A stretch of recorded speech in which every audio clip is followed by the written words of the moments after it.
Hello, good. It's okay?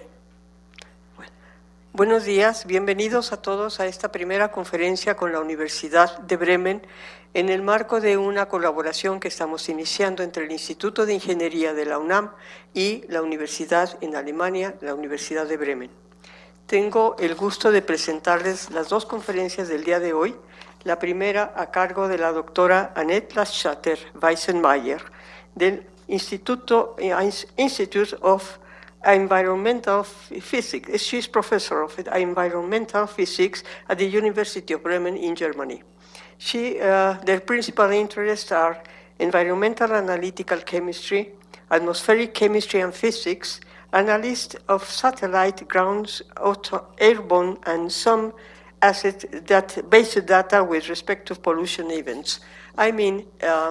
Voy a traducirlo rápidamente. Sus intereses principales son química analítica del ambiente, física y química de la atmósfera y análisis por satélite del suelo y satélite de algunos datos obtenidos con respecto a los eventos de contaminación ambiental. También tendremos la conferencia del doctor Jairo Nolasco, quien originalmente era de la Inés de Morelia, después de la Universidad Veracruzana, pero que es un representante de la Universidad de Bremen, y sus principales intereses son la caracterización física de materiales para aplicaciones de artefactos electrónicos, la fabricación, caracterización y modelado de artefactos electrónicos, y ha sido líder en algunos proyectos de investigación, principalmente relacionados con los vínculos entre Alemania y México. Ahorita es profesor de tiempo completo en Microna, en la Universidad Veracruzana. Voy a darle la palabra a la doctora Annette Laschater-Weissenmayer, que nos hará el favor de darnos la conferencia Air Pollution as Can Be Seen from Space on the Bremen Mexican Network, Bremex. Thank you very much, Dr. Laschater. It's yours. Thank you very much for this nice introduction.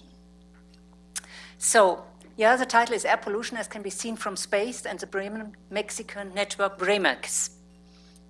So, here you can see the overview of this talk. I would like to start with an introduction motivation of the topic. Then I will speak about satellite measurements. I will show you some case studies, for example, with respect to biomass burning trends, urban pollution, COVID pandemic time, what was different, and volcanic eruption, which can be very interesting for you in this country. And finally, the second part is respect to the Bremex network, and I'll summarize and give you an outlook. So let's start with the first topic. So in June 2016, the world population was 7.4 billion people. Today, we have more than 8.6 billion people living on this planet. In the case you extrapolate this data up to 2050, we will reach up to almost 10 billion people living on this planet. So, in 2001, the Nobel Prize winner, Crutzen, and his colleague Störmer, they defined this age, or this century now, as the Anthropocene. Anthropocene is coming originally from Greek language. It's human on one side and new age. Why? Because this age is influenced by atmospheric, geological, hydrological, biospheric, and other influences on the whole system Earth. So, it's influencing the whole system, means the hydrosphere, the cryosphere, the atmosphere, etc. And in the middle, it's us. So we are influencing the whole system Earth with, for example, our emissions. So on one side, you can see it here on the left-hand side, there are natural emissions. On the right-hand side, anthropogenic emission. And in the middle, you have both. Let's say from the forest, from the trees, from the biosphere, it's natural. From lightning, it's natural. From the ocean, from the soil, it's mainly natural. from industry, from cars, from ships, from airplanes. It's mainly anthropogenic, by human made. Biomass burning fires can be both natural on one side because it's too dry, on the other side because of land use, it's pushed by humans. So we have emissions from both sources, but mainly from anthropogenic sources. So, pollution, one consequence of that. 9 million people die every year. It's 1/6 of the worldwide deaths nowadays. It's because of the industrialization, the urbanization, and this number is increasing since 2015 about 7%, and over 66% since 2000. And the problem is that it's particularly in the low and middle income countries. And up to now, the progress against pollution is very little. There's not much of progress up to now. When we are speaking about pollution, we have on one side water pollution, air pollution, soil pollution. On the other side, we have noise pollution, radioactive pollution, light pollution. All these kind of pollutions are not very healthy for us. And keep in mind, a lot of people are living on our planet. So all these figures are figures which I copied from the internet from Mexico. So this is just Mexican photos, let's say. I will focus mainly on water, soil, and air. So let's start with water. 1.5 million people per year died as a result of contaminated drinking water. We have contaminated drinking water because of agricultural use. More and more water is needed, and more pesticides are used, and more fertilizer to get more and more food for more and more people. Let's have a look on air pollution. Almost 6% of all deaths in this country, in Mexico, die because of air pollution. It's because of the industrial growth. For example, there is an increase of population. In 1915, we had 3 million. Nowadays, in Mexico, more than 126 million people. And more than 3.5 million vehicles. And 30% are older than 20 years. Means more and more emissions. When we are speaking about soil pollution, it's associated, it's correlated with a lot of organic compounds. 1,046 sites are polluted by chemical substances here, which are attributed just to pesticides. Go a little bit deeper in water pollution. 15 years ago, water reserves were distributed among 100 million Mexicans. As I told you, nowadays we have more than 26 million people here. 10% of this water is used in household, 10% for industry, and the big amount is used by agriculture, around 80%. Because of this decreasing amount of water, water is extracted from the depths. And if you are taking water from very deep, you have high levels of arsenic and fluid salt, not healthy at all. Besides that, you have contamination of the surface from industrial waste and seepage of agricultural poison. On our Earth, just 0.5% of the water is fresh, accessible, and drinkable. And keep in mind, the world population is increasing. So one day, drinking water would be our problem. So what we have to do, coming to soil pollution, what we have to do, we have to regulate the use of highly toxic pesticides. In 2010, the United Nations established the right to have clean water, you have to have food, to have health and healthy environment as a human right. Air pollution. On the right-hand side, you see nitrogen dioxide, a pollutant. You can see very nicely where we have most of this pollutant. This is correlated, here you can see it on the left-hand side, correlated with the amount of people dying. It's outdoor pollution. This is the number of deaths per area, 100 times 100 kilometers square. So it's correlated. Where we had a lot of emissions, a lot of people are dying because of this pollution. Air quality, good air quality, it's important. And only 5% of our planet, this air meets international standards of quality. So just 5% of our air is really good enough.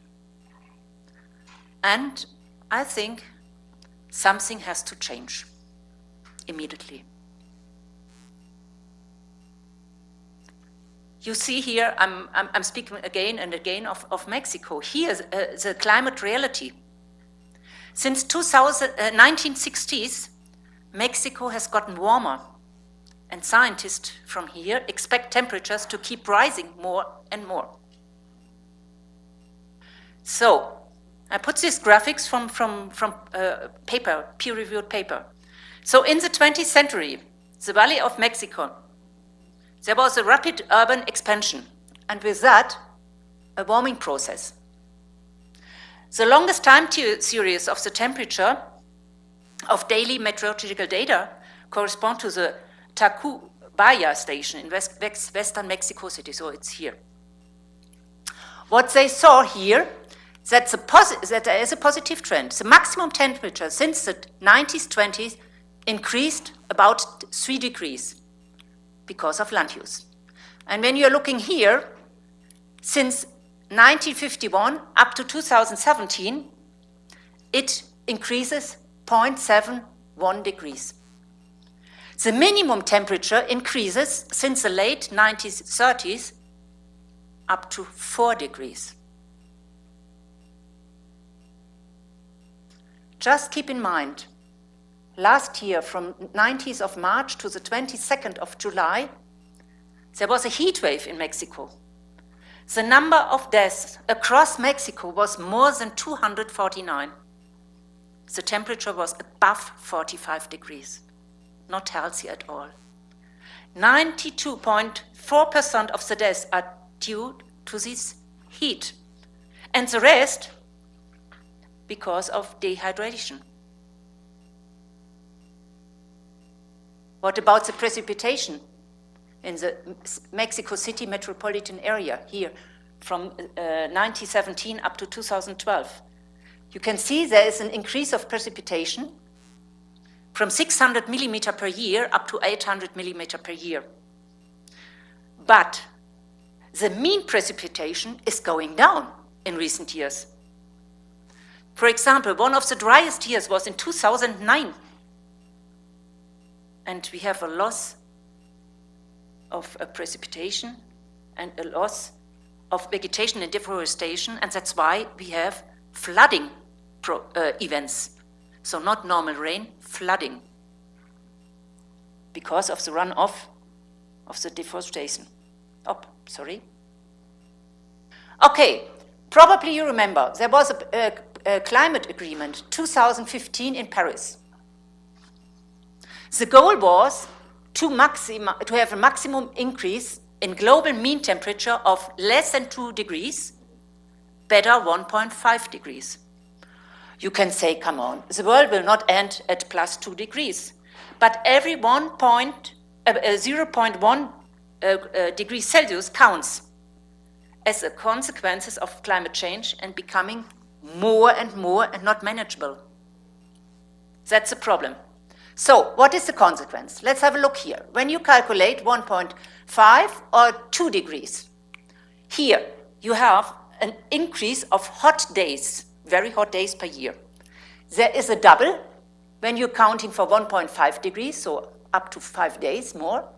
There is a quadrupling when you have 2 degrees more, up to 20 days more hot days. Very often rain on the land, plus 17%, or respectively 36%. Humans suffering because of limited water, 271 million, 388 million people. Increase of the region of malaria, plus 10%, plus 15%. Increase of biomass burning, plus 41%, plus 62%. Insects with living space, 4% and 18%. And the loss of tropical reefs, 70 up to 90%, round about 99%. So the game is over for the coral reefs. Okay, so now based on this data, we can have a look. How much time do we have left for plus 1.5, respectively 2 degrees, the Paris goal? So what we had up to now, calculating from 1970 up to now, we have an increase of 1.2 degrees in the last 50 years. 50 years. So means 0.24 degrees per decade. It's very simple to calculate. So we have achieved already 1.2 degrees. So there is still 0.3 or 0.8 degrees, depending if you calculate it was 1.5 or 2 degrees. So for this 1.5, you will have it in around about 13 years. So in the middle of the 20th century. When you calculate the 2 degrees goal, then you will reach it in 33 years, in the middle of the 2050 century. So it's soon. That was the motivation coming to satellite measurements. I'm working at the Institute of Environmental Physics. What we have there is we set up ground stations, ground-based measurements, in the Arctic, in the tropics, in the Antarctic, on the ground, on the ship, a research vessel. There's a lot of research vessels, on a bicycle, on a tram, on vans, etc. Here you can see on a bicycle, on a van, on drones nowadays, and on ground-based here in New Orleans and in Antarctic. Besides that, we are analyzing tracers in the ocean to get an idea about the circulation in the ocean, if it's thermohaline, if there's a change or not. Then we have air-based measurements. And besides that, to understand what's going on, for example, in atmosphere, we have a lot of kinetic studies in spectroscopy in the laboratory here. And we are using these data to give input on the climate models to predict what's going on in the future. Sorry. So we are using, since 2017, we have satellites. So we have a global overview. We can see what's going on in areas which are difficult to access. So as we have this long time series, we can analyze the trend. We can try to improve our climate models. So means, just to give you an idea, so there are a lot of different satellites launched in different years. The observing mode is different, and the over crossing time is different here in the morning and here in the afternoon. Here we have a big pixel size, 240 times 400 kilometers square, and the newest one, 3.5 times 5.5 kilometers square. So means with this better resolution, space resolution, you can see very nicely what's going on our planet. case study. I would like to show you some case studies. So here is an average between April and May 1996 to 1998 from one satellite for NO2.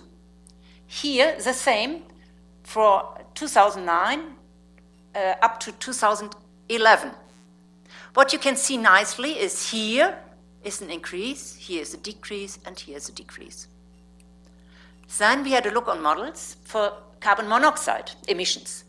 In blue, it's North America. In green, it's Europe. In red, it's China. From 1850 up to 2020. So you see an increase in China and the rest is decreasing. So the globe and the modification of the global distribution, anthropogenic distribution changed. There's an increase here and decreases here. Since 1990. But what is the consequence? So for example, if you have a lot of nitrogen oxides and a lot of hydrocarbons, for example, carbon monoxide or volatile organic compounds, the consequence is that in photochemical processes, you produce a lot of tropospheric toxic ozone. So what we can see here, it's averaging the area between 40 and 60 degrees north is more or less constant. Here, 20 up to 40 degrees north, it's increased, and here in the tropics, it's increasing between 20 and 0 and 20 degrees north. Here in Mauna Loa, it's the longest time series from 1975 up to now. Here in the middle of nowhere, there's an increase. What we think is that the tropospheric increase, the tropospheric ozone increase, mainly in the tropic and southern hemisphere, because in the southern hemisphere there's almost nothing, is because of the biomass burning. It's burning every year, and means the background is increasing. It's not because just of short pollution in the band, it's because the background concentration of toxic tropospheric ozone is increasing. Not that healthy. The trend analysis between 2003 and 2012 give us a regional average data. So here in Africa, Southern Africa, North Africa, there's an increase of around about 2 Dobson units per decade. There's region where there's a decrease, and there is region, for example, South America, there's an increase. So we have increased in some areas and decreased in other areas. Urban pollution. So I had the chance to use data from the network of atmospheric observatories, RUA. It's set up here by Dr. Grutter from UNAM, Mexico, Red Universitaria de Observatorios Atmosphéricos. What they are doing, they set up a network of 16 stations measuring meteorological data like humidity, temperature, wind direction, and speed, and pollutants like nitrogen oxide, nitrogen dioxide, tropospheric ozone, sulfur dioxide, carbon monoxide, PM 2.5, PM10. So the particle matter, that's the particles. 2.5 and 10 means the diameter, in microgram. So keep in mind that if it's very small, the diameter is very small, it can be transported very deep in our lungs, and it's not that healthy.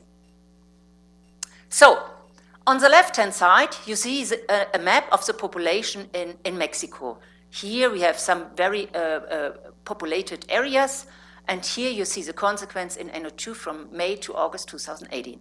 So where we have a lot of people, we have a lot of emissions. It's everywhere the same.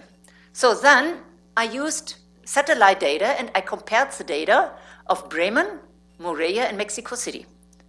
Bremen and Morelia, the number of population is more or less the same, around about 600,000. Mexico City, 9 million in the city.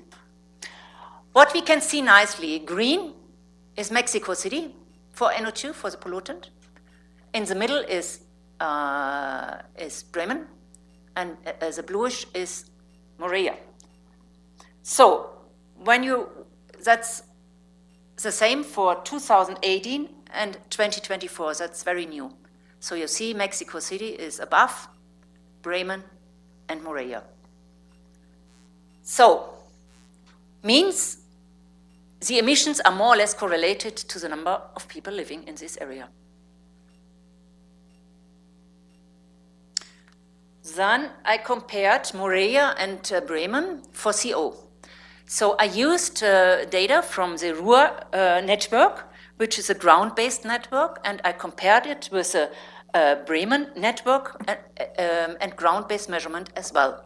So in blue, it's Morea, in the green, it's Bremen. And you see it's more or less the same. So if we have the same number of population, so it's more or less the same in ppm. The same for PM10. Again, blue is Morea and green is Bremen. So, you see, we have pollution and what's going on during Corona or COVID pandemic time. During that time, we compared the data between 2017 and 2019, before the pandemic time, with the data of 2020 when the pandemic started. Probably you remember there was a shutdown, so there was no more transportation, the people stayed at home, the industry was limited, etc., etc.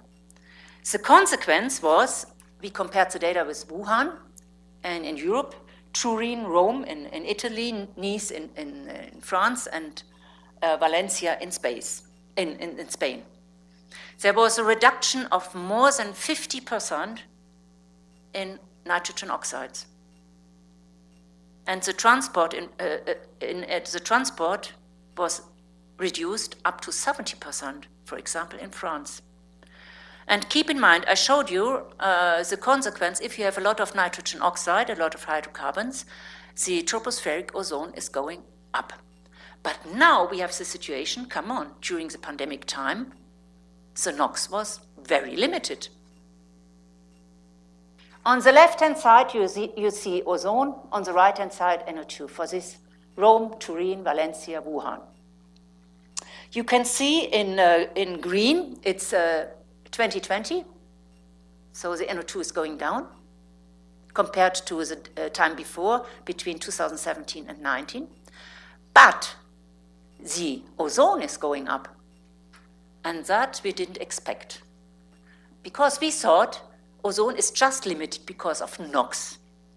But if you have not enough NO, then the oxidation to NO2 and the production of ozone is not anymore there. So what you have just,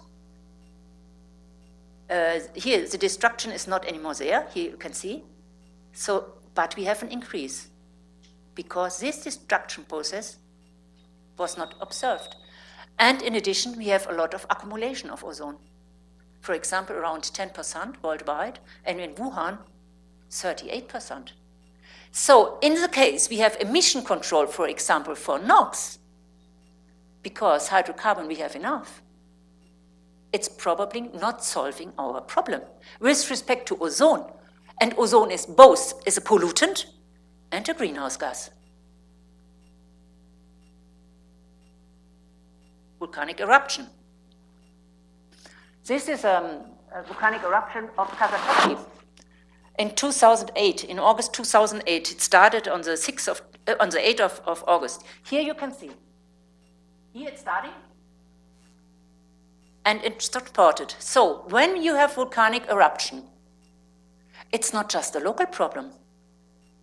It's transported far away. So the emissions are going up, then it's diluted, but it's transported. You can see it from the overflights of the satellite. And it's transported far, far away over the northern hemisphere. And it's stable. So this eruption indicates more than 2 teragrams of SO2 emission. Another example of satellite data. So here is the volcano of Kilauea on Hawaii. There was an eruption in May 2018, and you see the flow out.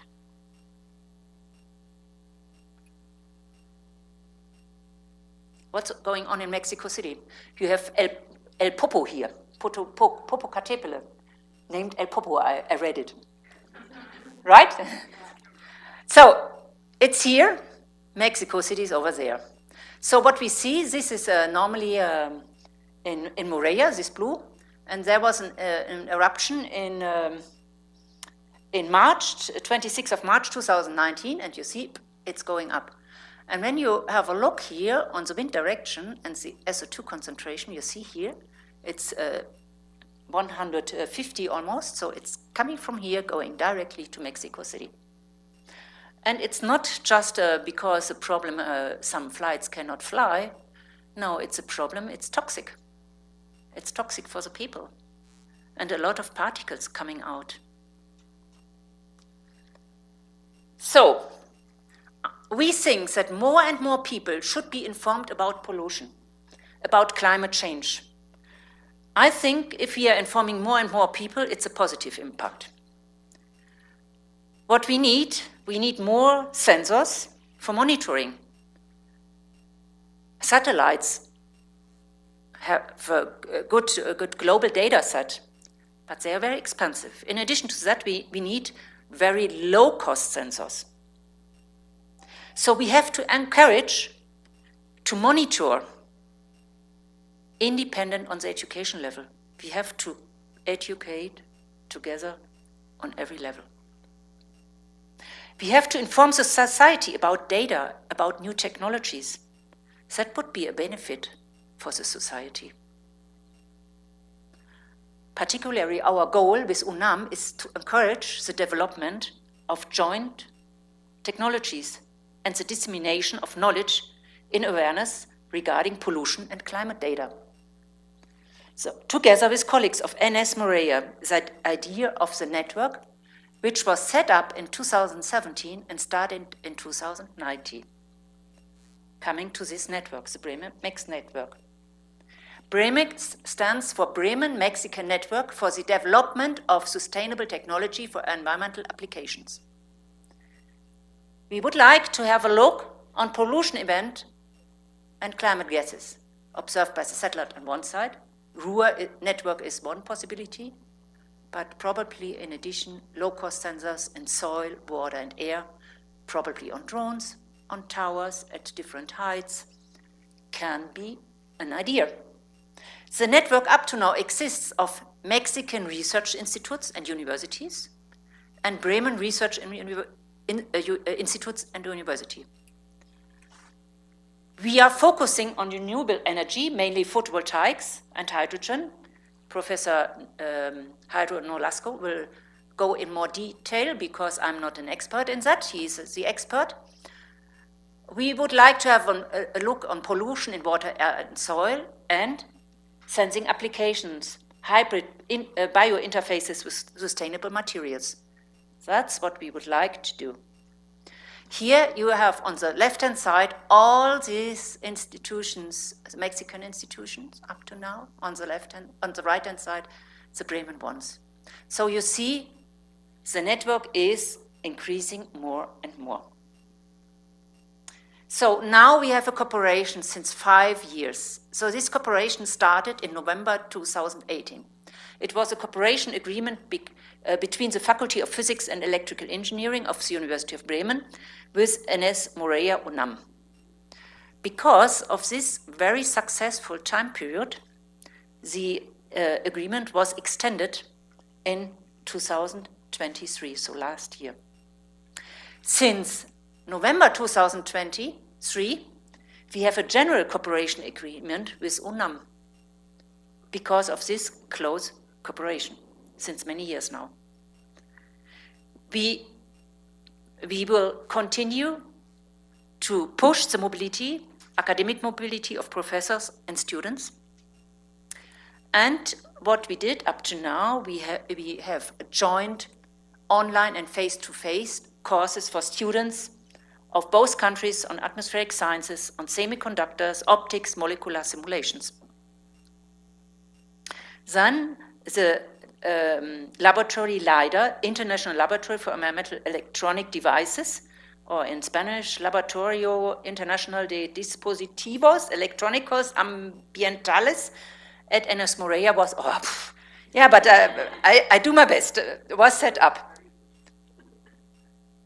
So within that years, we got a lot of funding for mobility, which is a very important point for us, for material and equipment resources from UNAM Papit, UNAM Papine, for teaching activities and mobility, and from German side MAPEX, the DID, and from Mexican side CONACYT.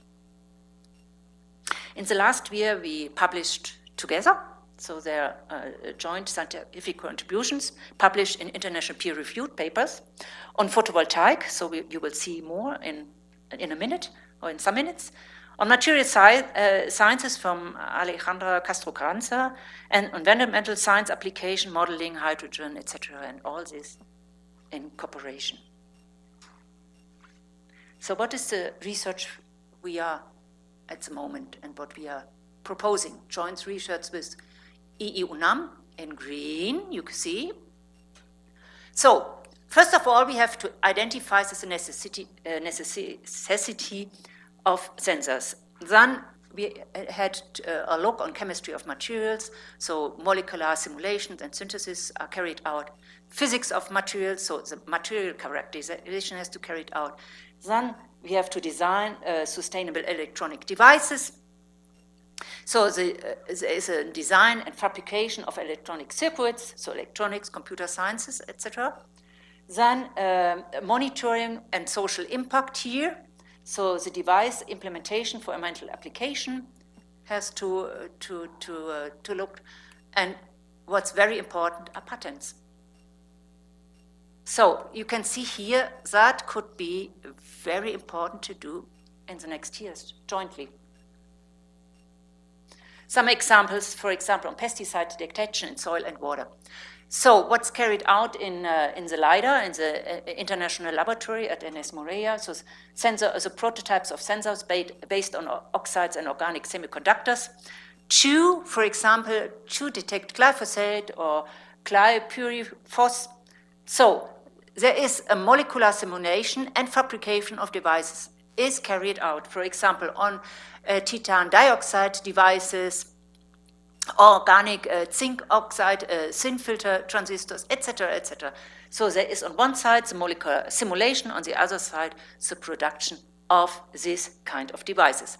And some are summarized in a bachelor and master thesis, for example, in 2018 of Mr. Zeman and Mondragon in Ms. Mondragon in 2021 and Ms. Salazar in 2023. So we would like that the work is going on jointly on sensors and monitoring, for example, in the laboratory, design and fabrication, characterization and modeling of devices. And we would like to use, in addition, in future, more and more the RUA data from all these stations, for atmospheric measurements, analysis, interpretation of the data, and comparison finally with this low-cost sustainable sensors. So, and we would like to test these sensors, these devices, remote sensing and monitoring. So we have a cooperation, UNAM Moreira with SIGA, EES, IGUM, and we participate in national and state projects. We are invited by Michoacan University State Institute of Science in Michoacan. So, and for the future, for EE-UNAM, it would be nice if we can, for example, for water monitoring, if we can detect pesticides in water, or for photocatalytic applications, for example, on organic and hybrid photovoltaics would be a nice research area. So the development of the technology, sensors, photocatalytic devices is very important. Monitoring of the quality of water and soil, air irradiation in the region is very important. So sustainable solution must come up, affordable to society, and what's missing is a joint intensive project program for engineering and the development of these technologies in cooperation, for example, with University of Bremen in Germany. So what is possible? which study programs are possible. So for international study programs at the University of Bremen, we have elemental physics, we have space science and technology, that's sensing, processing, communication. We have a master program in communication information technology, in control microsystem and microelectronics. I know that EE UNAM is participating in different programs like environmental engineering, electronics, energy, mechanics, natural resources, chemistry, etc., etc. So there are a lot of possibilities of cooperation. So, for example, we can have cooperation with Bremen, together with EE UNAM. There are a lot of colleagues very interested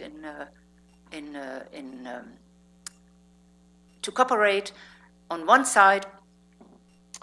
And for example, Dr. Alejandra Castro-Kranzer, she is an expert in these nanostructures and in these sensors. She is a research ambassador of the University of Bremen, so makes life easier because she has direct connection.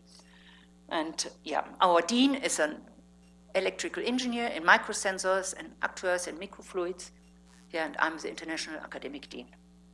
So NS Moreira has a lot of laboratories like LIDA, LAMIC, CIGE, UA, UNAM, and LAMNO, and petrophysics, etc. They are involved in a lot of bachelor programs, science for sustainable materials, geosciences, TICS, environmental sciences, ecology, additionally, social science and art and design. The LIDA is the regional headquarters of IEEE Network, Electron Devices Society. So we have a national and regional network on engineering of IEEE. So for example, here in Michoacan and in the whole country. So the network is growing in the region of Michoacan, Colima, and part of Guerrero, Centro Occidente section. And there is a connection with IEEE region 9, it's Latin America. So we are providing summer and fall schools, intensive courses in atmospheric sciences and molecular simulation. So we can organize workshops, summer schools, etc., together. Let me give just a short summary and outlook. So I showed you positive trends of biomass burning, increase of pollution of ozone, positive trend in the tropics mainly. Then urban pollution, I compared pollution indicators, NO2, CO, PM10, for example, for Moreira and Mexico City. I showed you, I explained to you, is emission control the right way? To analyze this, we need longer time series for a better trend analysis. The COVID pandemic shows a decrease of the precursors, but an increase of ozone pollution. Volcanic eruption, we have always an SO2 increase, long-range transport, for example, of Popocatépetl. What is needed? Needed is a network of sensors of measurements like Bremen's. Future satellites are needed, and independent measurements like low-cost, sustainable sensors. With that, I would like to say thank you for your attention.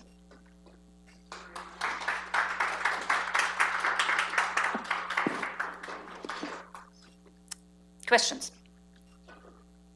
Comments? Yeah.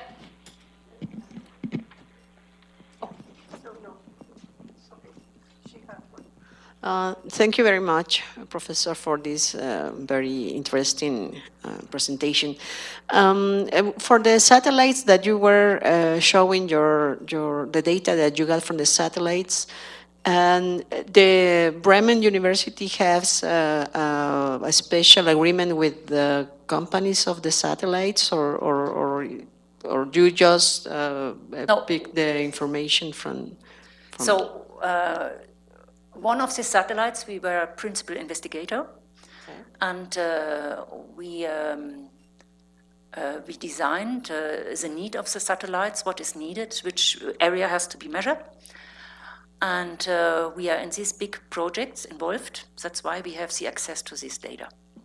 Oh, thank you very much. And if you have access to a lot of satellite data, so then you have a puzzle of data, and the satellites are measuring at different times. You get a daily overview, and using data from ground-based, from airplanes, etc., then you are getting more and more and more information to get an idea about this story of pollution. And besides that, the data are implemented in the models, in the climate models, to predict the future, which is very important. Yes, of course. Thank you very much.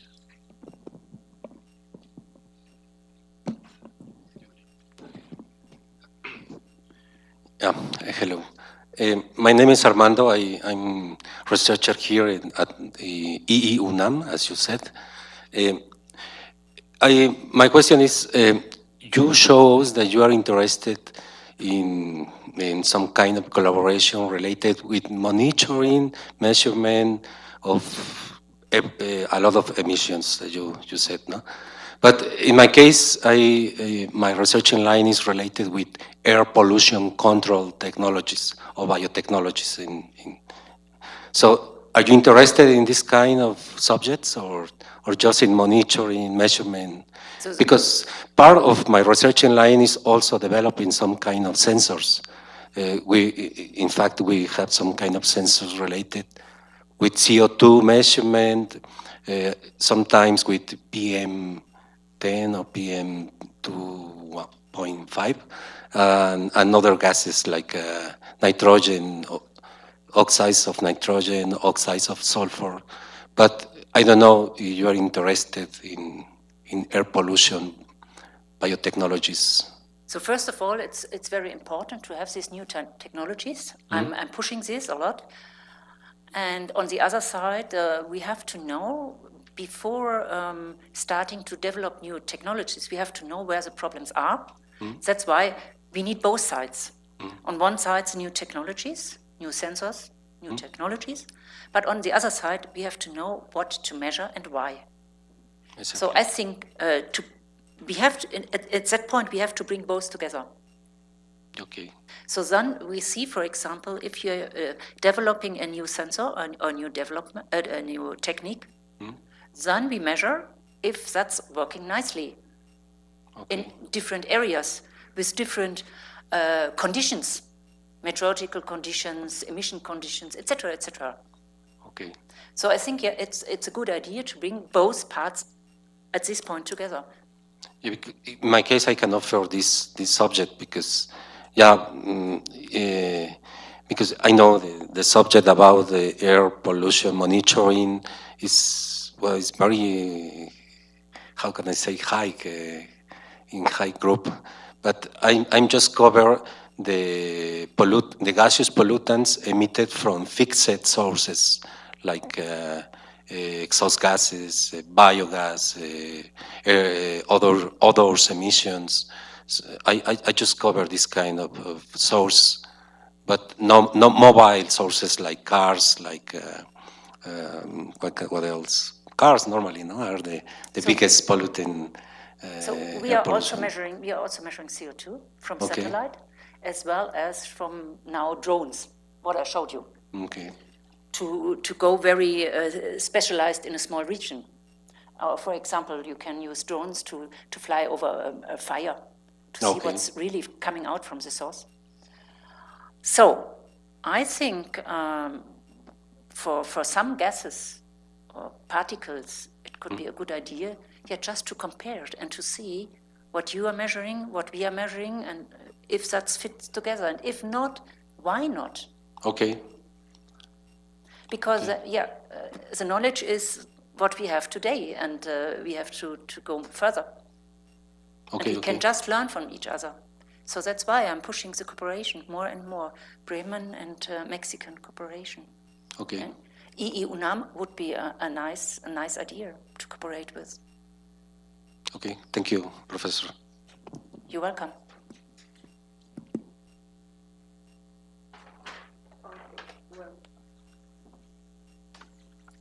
Thank you very much, Dr. Lenstatter. Thank you. On behalf of the principal, I will give you the document and acknowledge all your knowledge which you share with us. Thank you very much. I know we are our institute, we are really, really concerned about pollution, and we are trying to make our best efforts to contribute to the society for that. And also a small favor to remind us. Thank you very much. Thank you. Very much. Thank you. It was a pleasure for me. Thank you. Oh, yes, it was for us also. And now I will ask Dr. Jairo Nolasco to share with us his conference, please. Thank you very much. I think if we have some questions online, then after that we will share it, if there's any. Thank you. Ahí está el... ¿Esto? Gracias.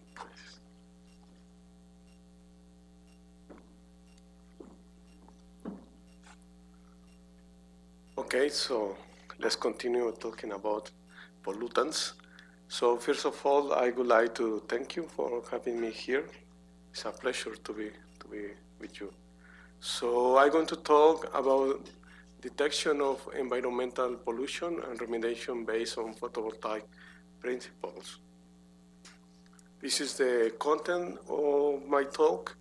I'm going to present some motivation and principles, pollutant detection at nanoscale and macro scale, and remediation based on photovoltaic. Motivation and principles. So here I present a new from the last year, 2023, and this new is related with bacteria antibiotic resistance. So this kind of bacteria was found in water. This is water coming from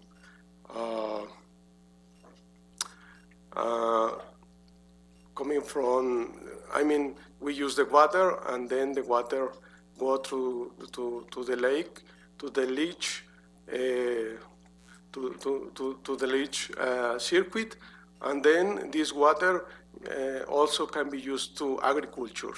So if we have many antibiotics in the water, so these bacteria made resistant to the antibiotics. And if this is used in agriculture, this is a problem for us, because we eat the vegetables, and this is a big problem. This is one of the motivations. The other motivations is that this kind of studies, is increasing worldwide. You know, the water pollutions now is a problem in all the world. So you can see here, for example, the number of studies through the time that is increasing almost exponentially. So let's go to photovoltaic principles. So let's say a solar cell is made by different films. So basically are metal films surrounding an active area. And this active area is a p-n junction of two semiconductors, a p-type semiconductor and an n-type semiconductors. So the photovoltaic phenomena consists in translate the energy from the photons to the electrons in the semiconductors.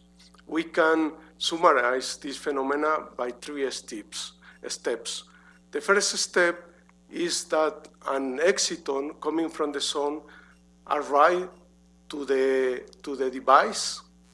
Yeah, here is an schematic figure of the device. Here is an energy band diagram of the device. So the photovoltaic also we can understand using this figure. So the idea is that the photon arrives, and this energy of the photon transfer to the electrons in the semiconductor, and these electrons increase the potential energy to higher energies. Yeah, and then go to the interface in the PN junction, and then here this couple of electrons with this particle in the energy below is a positive particle. This couple is named excitons. So these excitons go to the interface, and in this interface of the two semiconductors, this pair is separated. So this is the second step. And the third step is the transport of free electrons. The electrons go to the cathode, to the right, and the holes go to the left. So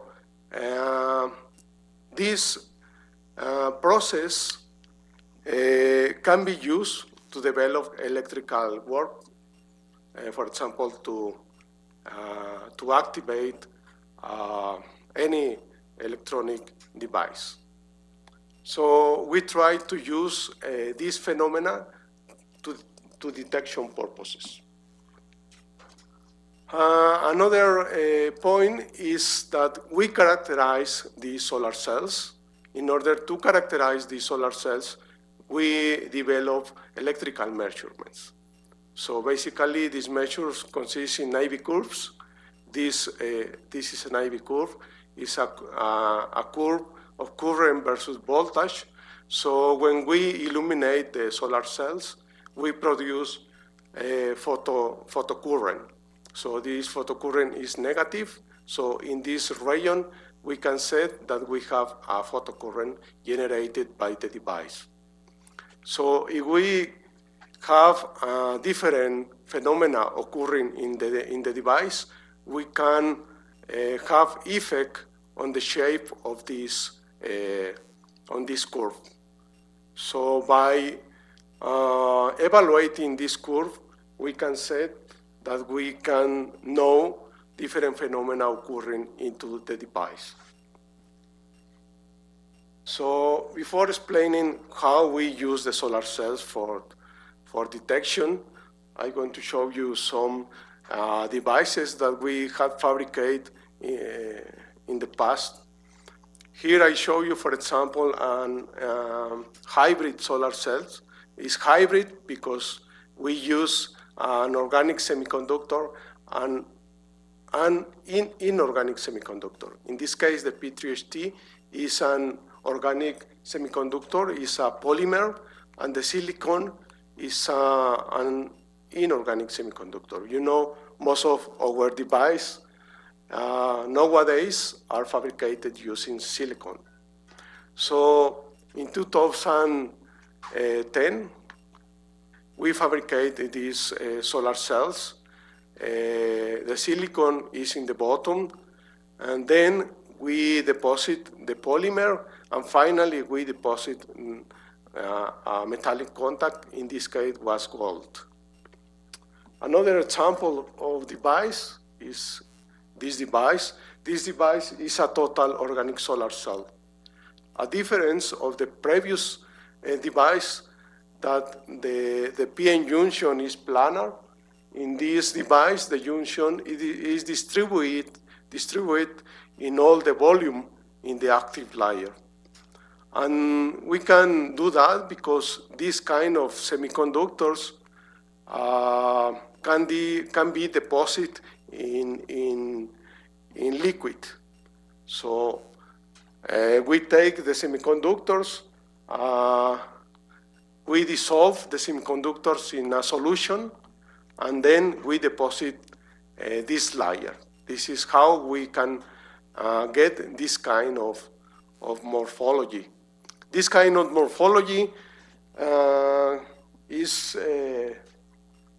can be used to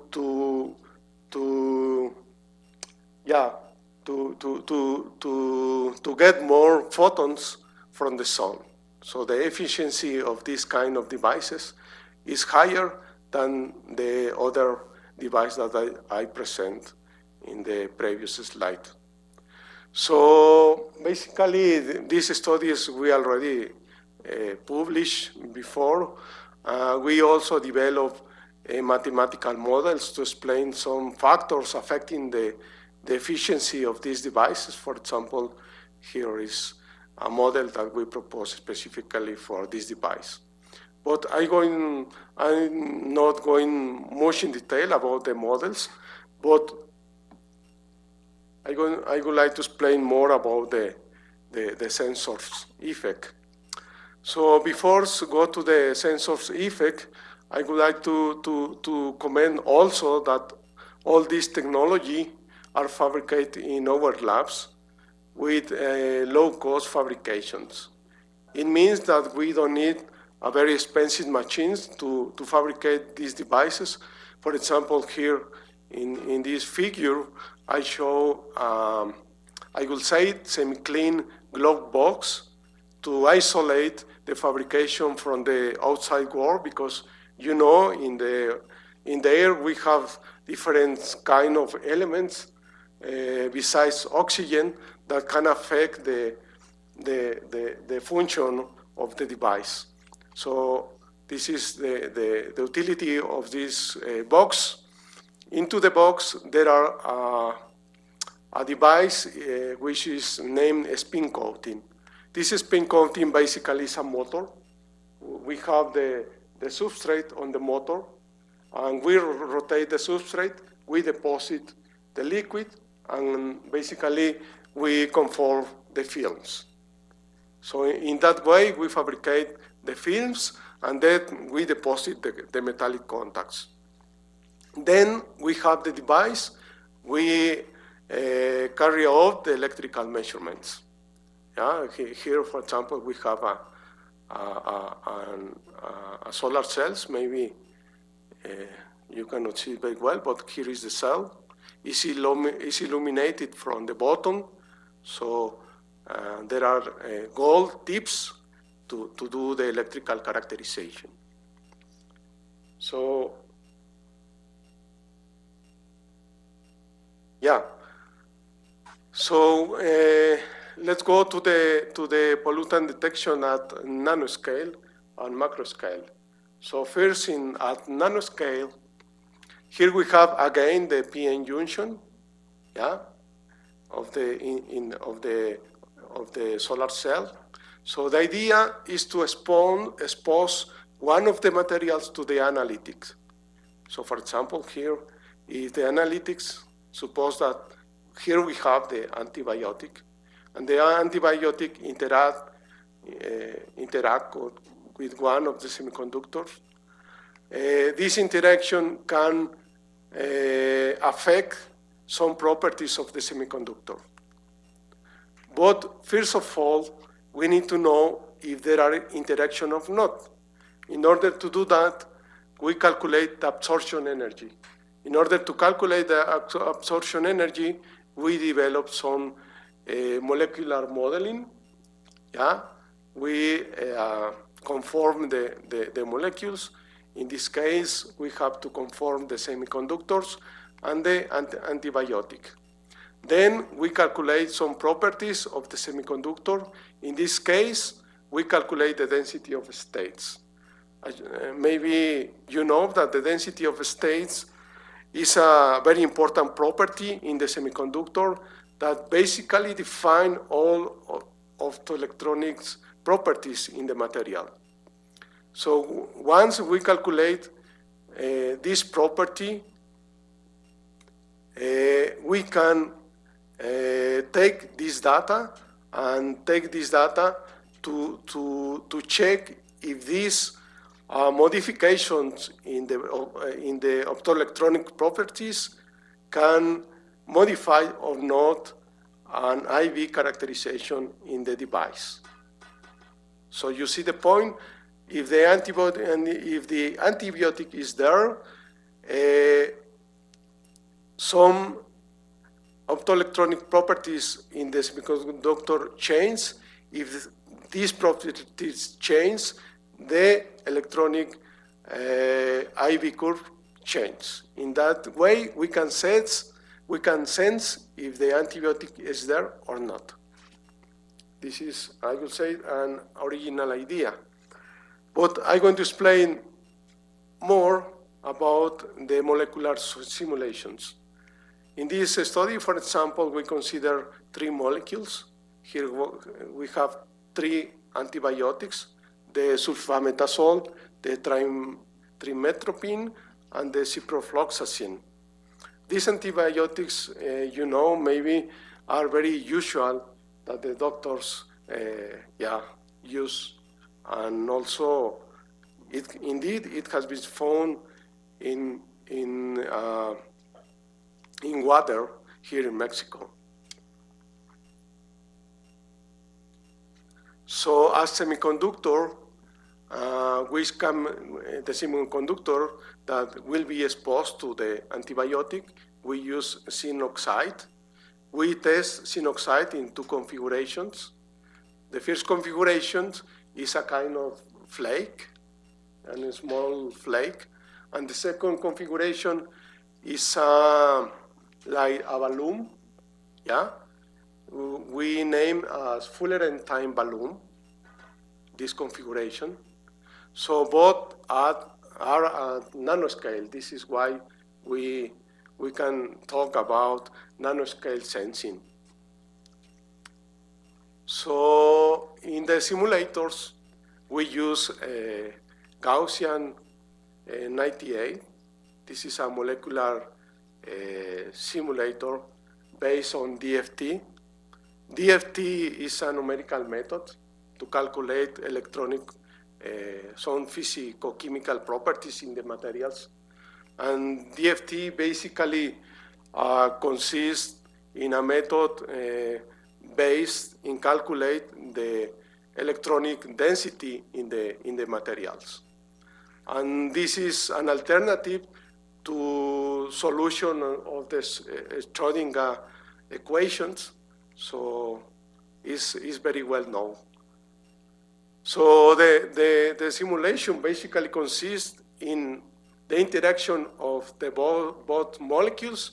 On one side, we have the semiconductor molecule. In the other side, we have the antibiotic. So in our simulation, we try different positions to find the higher absorption energy in each system. For example, here I present some results from these simulations. We have 6 systems, which are the combination of the molecules that I presented before. We have, for example, the 3 antibiotics with the zinc oxide in one configuration, in the configuration of layer, and the 3 antibiotics with the zinc oxide in the configuration of Fuller, this kind of balloon. So we can calculate the absorption energy, the enthalpy, and the entropy. Yeah, basically the absorption energy is calculated using the enthalpy, which depend also of the internal energy of the molecule. And this is the entropy, which depend on temperature. So with these quantities, we can calculate the Gibbs energy, and with this energy, we can say if at room temperature there are an absorption of these molecules or not. So in case of the Gibbs energy is negative, it means that the absorption exists.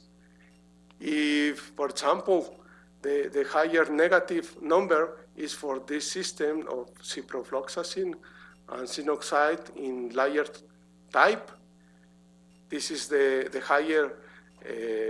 highest negative energy. It means this is the system with the highest absorption at room temperature conditions.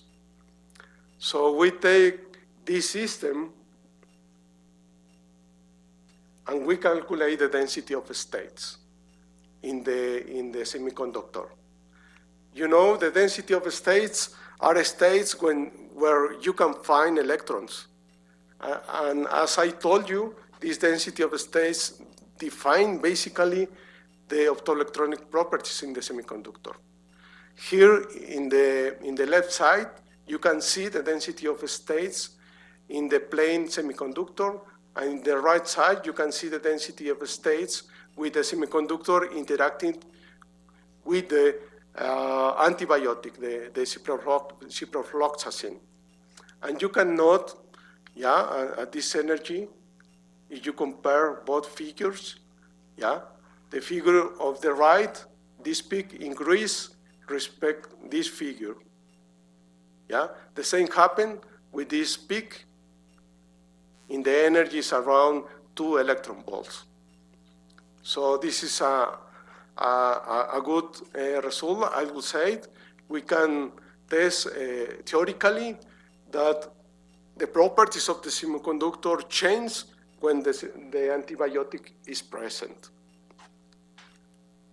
Then we take these results and introduce these results to simulators, but these simulators are simulators for electronic devices.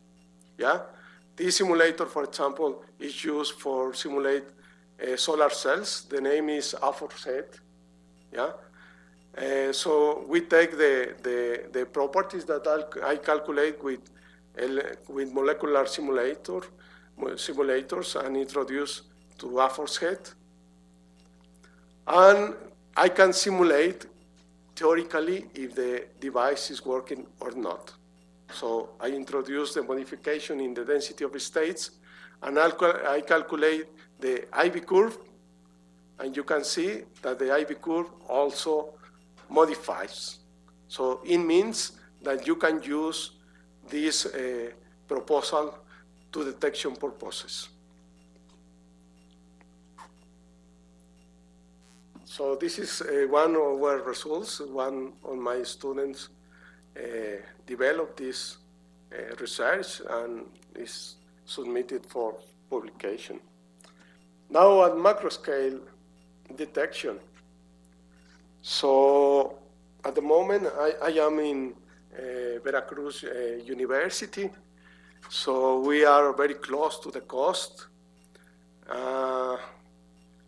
Here in the coast, there are some release of dirty water to the sea.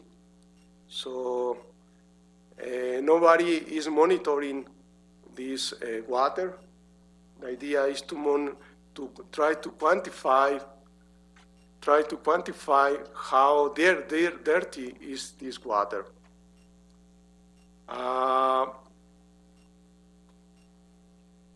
To do that, we developed the following system.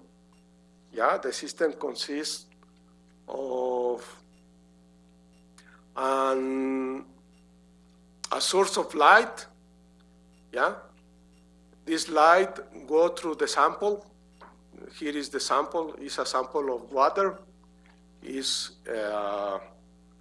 Can be clean or dirty water. And in the other side, we have a solar cell.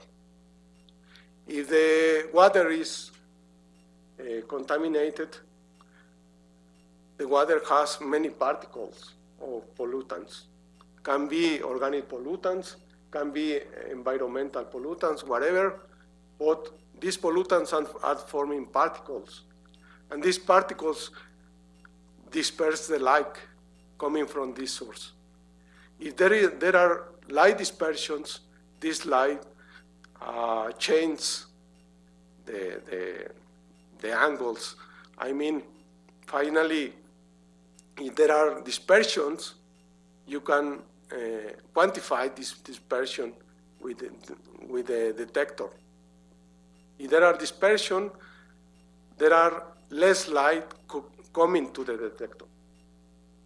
In this way, you can monitor in a simple way if the water is polluted or not. We already test the system with dirty water in this in this point. For example, we take one samples close to the release point, and we take another sample a little bit far away from the release point. and then we measure. For example, we take one sample and the other, and we measure how many current are detected by these solar cells from this light coming through the sample.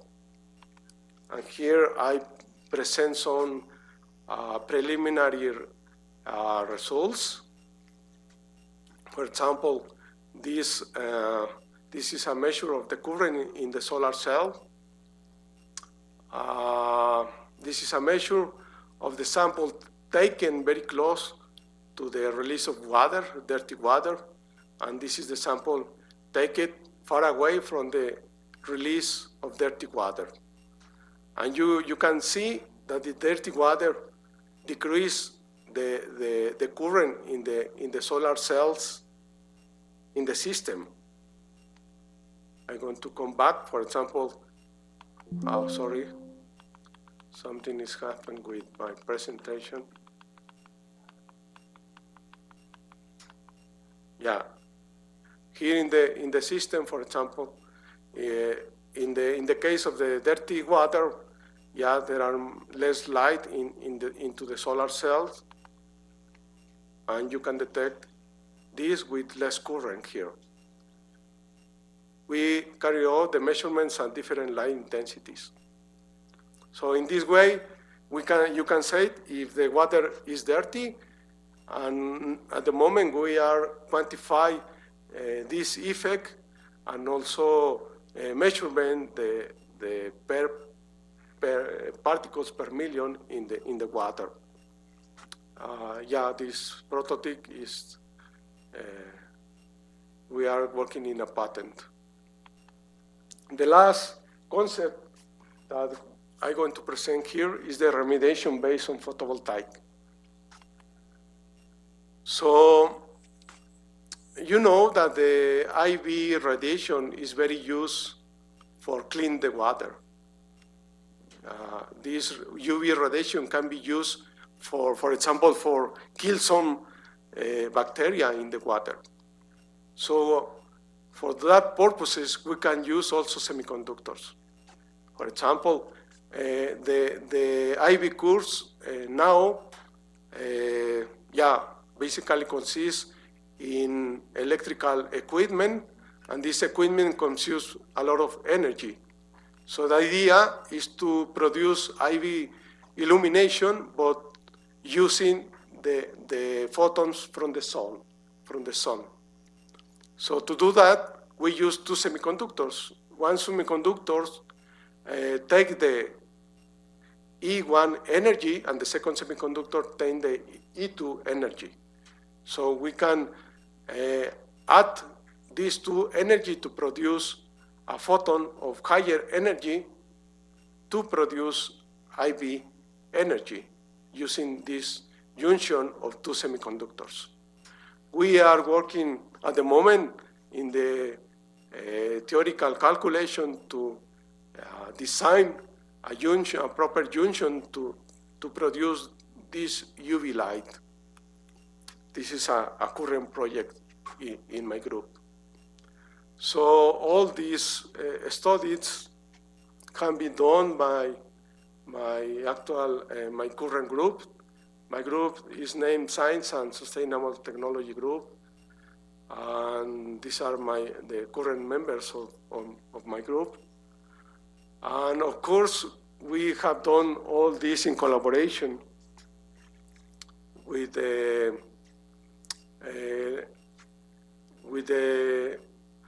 International Laboratory in Environmental Electronic Devices in Inés Morelia, with Professor Dr. Alejandra Castro Carranza, and also with Bremen University, with the Faculty of Physics and Electronics. We have a very intensive cooperation.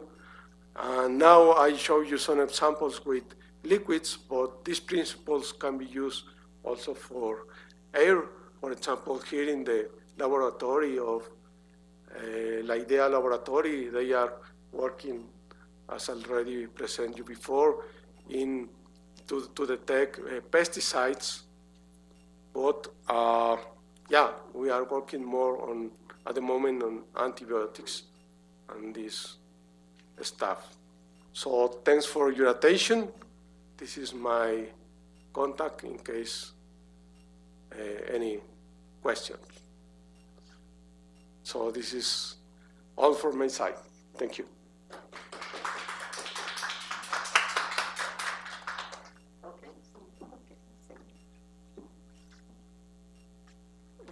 Thank you. Thank you very much, Dr. Nolasco. That was very, very interesting. And I'm sure we will have several questions. But I will, well, I propose that if somebody write us, I will send you the questions, and then they have to study a little bit about this. So therefore, okay. Well, thank you very much for your presentation. And just a minute. I let this. You're welcome.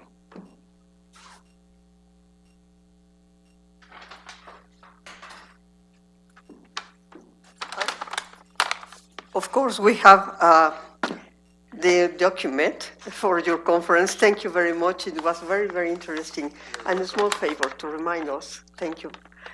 So, Dr. Flores will make some announcement, or maybe. I have two questions, but I have to leave, so I don't know if it's time. Yeah. Sorry, I had to go out. No problem. With your device for measuring particles of contamination, you are just measuring solids, organic solids, or are you measuring or other kinds of contaminants? This is a more general approach. I mean, you can have, there are many kind of particles coming from organic pollution, coming from chemicals, coming from environmental pollution. But the idea is that these particles are able to disperse the light. So yes. The principle I understood, but... in that way you can detect. But this is a general approach. Okay. I mean, you can say there are many particles, but you don't know which particles are there. Or if just the settlement that it's going up. I don't know. That's what is my... Yeah, indeed. The idea with this instrument is that continue monitoring of the water. Okay. Yeah. For example, there are release of pollutants and different times of the day, and also in different months of the year. For example, there are more pollution or less pollution. Okay. And with this kind of systems, you can have a continuous monitoring of the pollutants. Okay. And the other question was with the detection of antibiotics. Yeah.